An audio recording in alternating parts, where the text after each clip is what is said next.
მის საქართველოს მონაწილეები მახინჯაურის ჩულ ბავშვთა სახლზე სტუმრად. მის საქართველოს კონკურსის დასრულების შემდეგ გამარჯვებული მის საქართველო ტრადიციულად ჩულ ბავშვთა სახლში მიდის და ბავშვებთან ტკბილეული და საჩუქრები მიაქვს.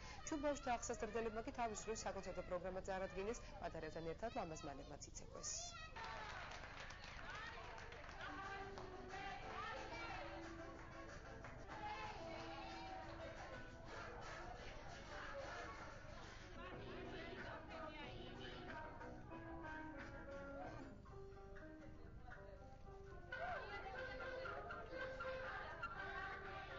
ტრადიციულად ყოველი ახლადარჩეული მის საქართველოს სტუმრად მოდის მახინჯაურის ბავშვთა სახლში და ჩვენ არც წელს არ დავარღვიეთ ეს ტრადიცია. დიდი სიამოვნებით მოვინახულეთ ამ ჩულ ბავშვთა სახლის აღსაზრდელებით. პირველი მგელი დღევანდელი აქ მოსვლის იყო პატარა სიხარული მაინც მეგონიჭებინა ბავშვებისთვის და ოდნავ ბედნიერების და სითბოს ნაპრწყალი მოგვეცა, რა თქმაც შეიძლება არაკლიათ ადგილობრივი მასწავლებლებისგან, მაგრამ ჩვენ ცოტა ოდნავ ვიფარებოდით. გამარჯვებული მის საქართველო ამოდის ჩვენთან და ბავშვებს ნახულობს, ბავშვებისთვის მოაქვს ტკბილეული, საჩუქრები, ბავშვები ამით ძალიან ბედნიერები არიან და უხარიათ.